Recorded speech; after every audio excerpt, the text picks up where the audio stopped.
start. We have our three media organizations ready to go, I believe. Our guests are assembled. So at this point, I'll probably proceedings. Good morning, ladies and gentlemen.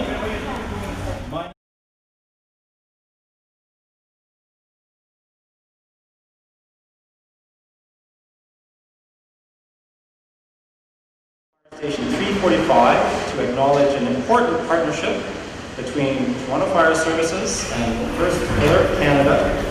The purpose of this partnership is to promote community safety in the home and reduce fire and carbon monoxide-related deaths in the City of Toronto.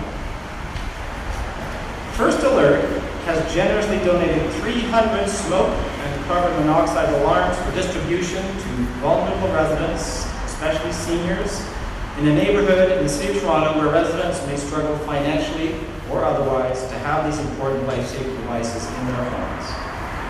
In consultation with the local City Councillor, Deputy Mayor Anna Bailão, Toronto Fire Services has in turn arranged to distribute these smoke and carbon monoxide alarms to three prominent community support agencies in Ward 9, Davenport. We have a number of distinguished guests in attendance today. We have with us Deputy Mayor Anna Bailão, Councillor of Ward 9 Davenport. With us is Chief Larry Coco, Deputy Chief of the Community Risk Reduction Division of Toronto Fire Services. We have with us Ed Graca, the Executive Director of the Legal Center. Nelson Lynch, the Resource Development Manager for Westwood West Neighborhood House. And we have Mariela Soto of Davenport Perth Neighborhood Community Health Center. At this time, I would like to invite Deputy Mayor Anna Bailão to step to the microphone to say a few words. Welcome, Deputy Mayor.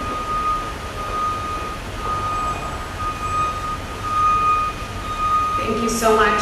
It's great to be here with so many of our great officers of the Toronto Fire Services and our incredible...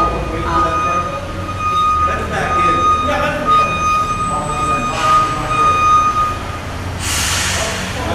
Gives me time to clean my glasses.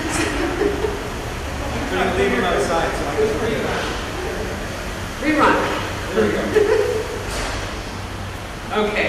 Great. It's really a pleasure and a privilege to be here with Toronto Fire Services, and thank you for this opportunity, and to be here with some of our very active, great local organizations, Abrigo, West Neighborhood House, and Davenport Community Center.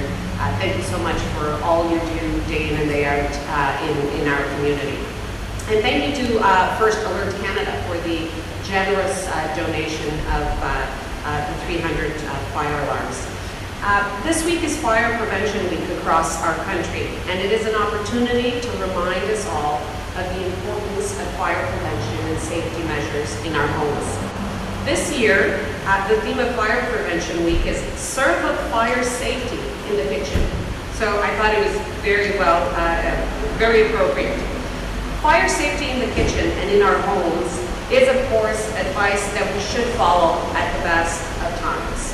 However, in the middle of a COVID-19 pandemic, fire safety takes an even more pressing urgency. With more people staying home, cooking, there is clearly an even greater risk of fires breaking out in residencies. You know, we all probably are experienced or know somebody that is a parent, a worker, a teacher, 1,000 things going on at the same time, and that second that you might get distracted and not be able to deal with the fire, not know how to deal with the fire, can be enough to set a fire in your kitchen. And the statistics show that and are indicating that. One insurance company in Canada, for example, reports that between March and May of this year, there was a 333% increase in fires related to cooking and smoking in residential properties. Now, the history of smoke alarms, believe it or not, dates back to 1890, when the first fire alarm was patented by the associate of Thomas Edison, Francis Robbins Upton. And in 1955, very simple detectors were first sold for in-home use. So we've had a lot of time to develop the smoke detectors we have today and to realize their critical importance in our safety. And Fire Prevention Week, I am told, started in 1922. And it was originally held to commemorate the Great Chicago Fire of 1871. So today, we use Fire Prevention Week, and again, thank you to Toronto Fire Services for the incredible work they do. They don't do just this education campaign during Fire Prevention Week. I know that they do it day in and day out, year round. They come out to the communities, they talk to communities, they educate, and they reach out to do fire prevention. But this week, in Fire Prevention Week, we want to remind all Canadians of the importance of ensuring that we respect the need to have in place simple fire safety measures like functioning smoke detectors and carbon monoxide detectors. They literally can be the difference between life and death. While it is now the law across most of our country to have these devices in our homes working properly, there is sadly still too many instances where there is a loss of life, of property due to the absence of smoke detectors. In fact, between 2009 and 2018 in Ontario, more than 1/3 of fatal residential fires in this province involved homes that either had no working fire alarms or they were not installed at all. So we all accept and recognize the necessity of having smoke detectors in our homes. But we can all recognize, and in particularly in these challenging times, that some people might even have a hard time getting access to a fire detector or being able to purchase a fire detector. And that is why I would like to express my deepest gratitude to the Toronto Fire Services and to First Alert Canada for donating these 300 fire alarms that our amazing organizations are going to make sure that are delivered to seniors and vulnerable residents in our community that might have a difficult time accessing and purchasing these devices. Something that for most of us seems very simple and a small thing, but for some residents it might mean the difference between life and death. So again, to all of you, thank you so much. It's a pleasure to be here today.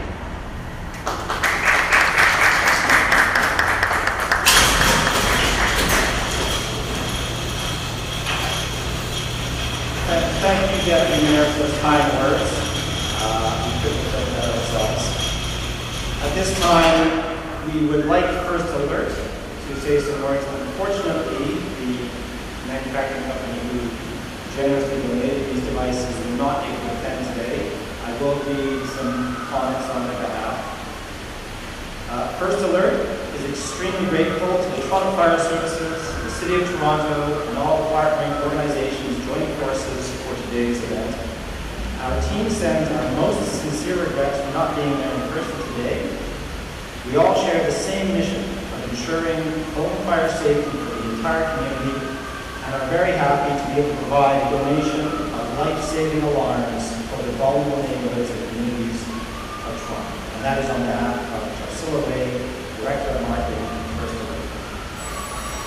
Our third guest this morning will be Chief Larry Coco, the Deputy Chief of the Community Risk Reduction Division of Toronto Fire Services. Chief Coco.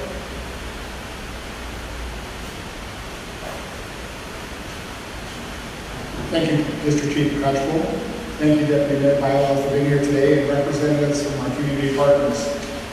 Toronto Fire Services is grateful to be the recipient of a generous donation of 300 smoke alarms and carbon monoxide detectors. And we couldn't be more pleased with this amazing donation. Smoke alarms are the first line of defense when keeping oneself and your family safe from the potentially deadly effects of fire, heat, and the byproducts of combustion. Coupled together with the creation of a home escape plan, these are the two most important essential elements required to keep your home and those you love safe from fire. To date, unfortunately, Toronto has suffered 9 fire-related fatalities, with an overall increase in fires in the city by 15% year to date. In many of these incidents, tragically, smoke alarms were not present or working. While we do everything that we can to educate the public about the leading causes of residential fires, despite all our best efforts, fires continue to devastate families and destroy lives and property. There is no better technology available that you can rely upon than a working smoke alarm, installed at every level of your home.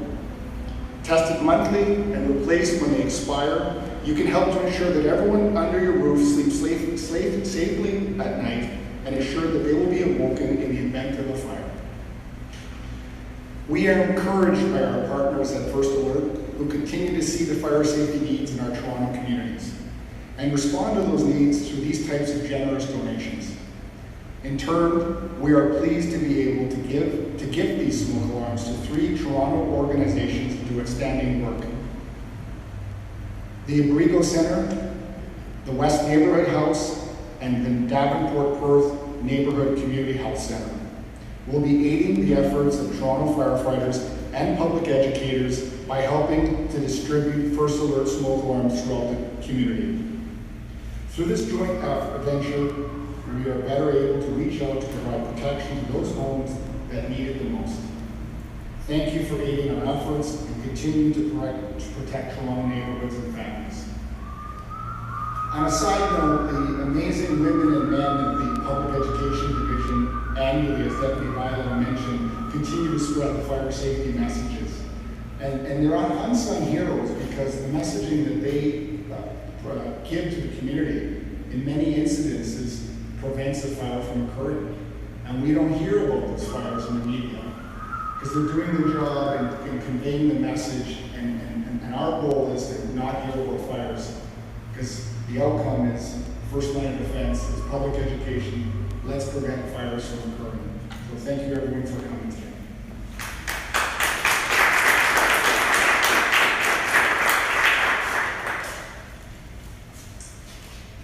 Thank you, Deputy Chief Cook, for those words. At this time, I'd like to invite Ed Gracka, the Executive Director of Abrigo Center, to step forward to say a few things.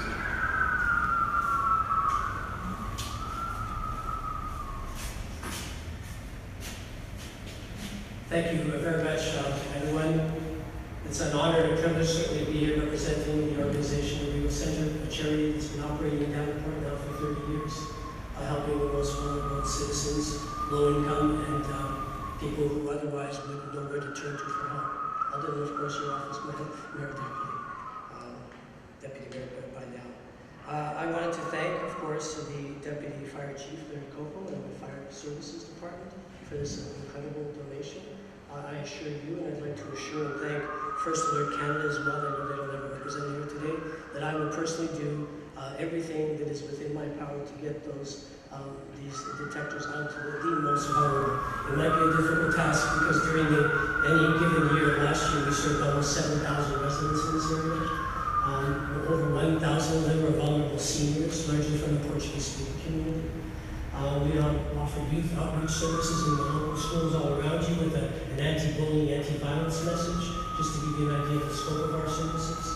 We also offer a drop-in sort of a community development program where anyone can pop in any afternoon. We're located just up the street at St. Clair and Dufferin with any questions they may have, any problems or issues they may be encountering. And as a United Way anchor agency, we take them in, listen to what they have to say, and then we can connect them. If we're not the best organization to serve them, we connect these individuals to organizations that can meet their needs immediately. I'm designating that we're more likely to try and distribute this to the vulnerable senior population, Anna. So that's what I'll be instructing our counselors to do, and we'll be doing so under this very difficult environment right now. It's not as easy as it might have normally been, and we all understand and recognize that, but we will ensure that we will deliver these to at least 100 households of the most vulnerable in our community, people all around you in this Davenport community. So again, thank you to all of you. If I've missed anyone, forgive me. It's an honor and a privilege, and Anna, once again, Mayor Deputy Mayor, sorry, I keep saying Mayor Deputy Mayor, I want to thank you for recognizing the good work that we're doing, and I promise all of you will get these out into everyone's hands.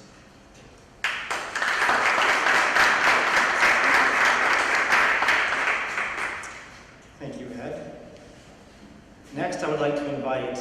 Nelson Lynch, the Resource Development Manager for West Neighborhood House, to the microphone.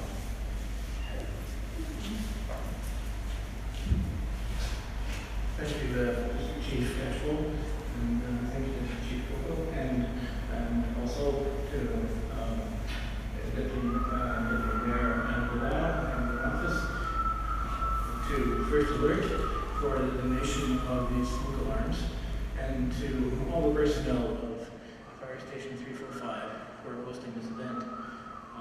West Neighborhood House has been in operation since 1912, and we serve all ages with a number of programs to people who are in vulnerable situations, and seniors all the way through children. And certainly with a number of our seniors, some of our isolated adults, and some of our low-income families, it's difficult for them to get access to working smoke detectors. It's not an easy issue, and it certainly also, especially for low-income families, it's often a decision they make because they have to choose food over safety. And we'd like for this to be a great option of being able to remedy that in some way. And we'll certainly put this to great use. And we look forward to continuing education with all of the people we serve, about 14,000 people a year, of trying to keep them updated on maintaining a good fire safety plan. Because yes, we have lost too many lives that could have been avoided. And this is a very great opportunity today. So thank you very much for inviting me.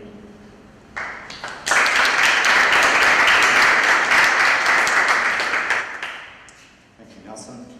And lastly, I would like to invite Mariela Soto, representing the Davenport Perth Neighborhood Community Health Center, to come to the microphone.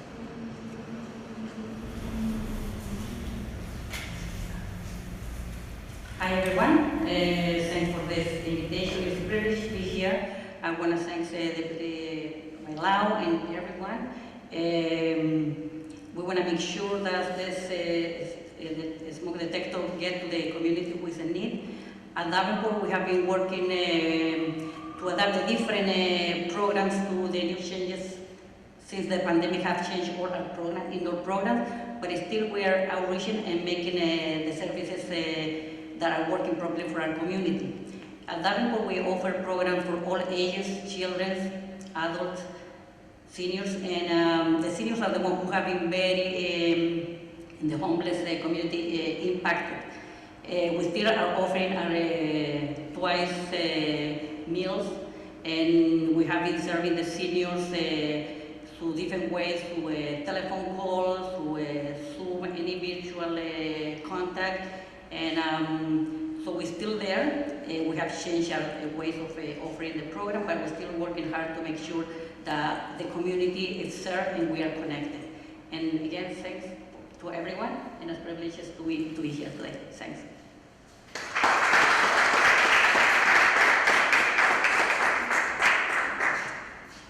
Thank you for those words, Mariela. This now concludes our event.